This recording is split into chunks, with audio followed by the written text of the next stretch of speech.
Assalamualaikum dan salam sejahtera. Pergi ke taman memetik bunga, petik serati di tepi titi. Ilmu dibaca jadi bermakna, buku bestari teman sejati.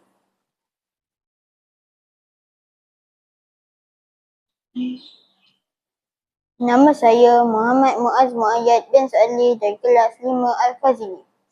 Saya bersekolah di SKL KTP Sendang 4 Kuala Lumpur, Pahang.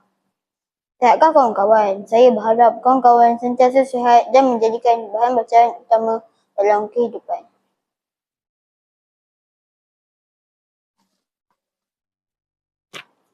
Pada hari ini, saya akan membicarakan sebuah buku yang bertajuk Tiong Kuning, hasil karya Hazuddin Zabati, penerbitan Hartamas. Buku ini mengisahkan sekumpulan remaja yang terdiri daripada Azlan sebagai watak utama bersama rakan-rakannya iaitu Ravi, Meling dan Hafiz. Mereka telah menyertai satu ekspedisi ke kawasan hutan bagi menjalankan aktiviti kajian alam sekitar. Namun, aktiviti itu menjadi lebih mencabar apabila mereka menemui seekor burung yang jarang ditemui, iaitu burung tiong kuning. Sepanjang pengembaraan tersebut, mereka menghadapi pelbagai cabaran seperti kekurangan bekalan makanan dan menghadapi dengan situasi yang tidak menentu.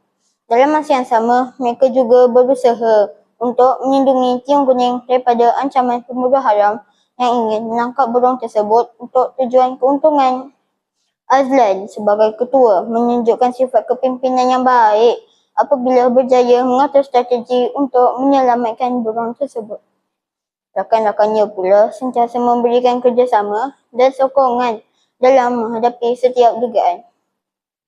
Akhirnya, mereka berjaya keluar dari hutan dengan selamat serta memastikan tiong kuning terus hidup bebas di habitat asalnya.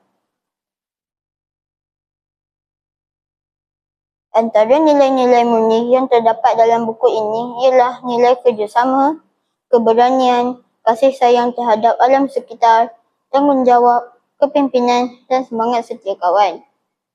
Pengajaran yang boleh kita peroleh daripada cerita ini ialah kita mestilah bekerjasama dalam menyelesaikan masalah, berani menghadapi cabaran serta bertanggungjawab menjaga alam sekitar dan hidupan liar.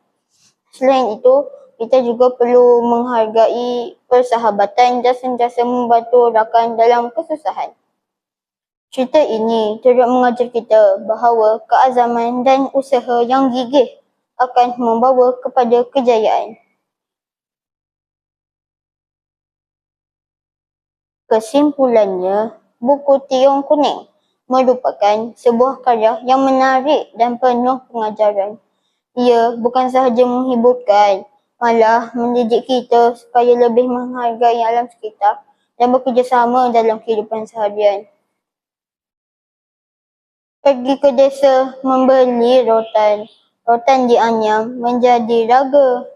Ilmu dibaca jadi pedoman, amalan mulia sepanjang masa. Sekian, terima kasih. Assalamualaikum warahmatullahi wabarakatuh.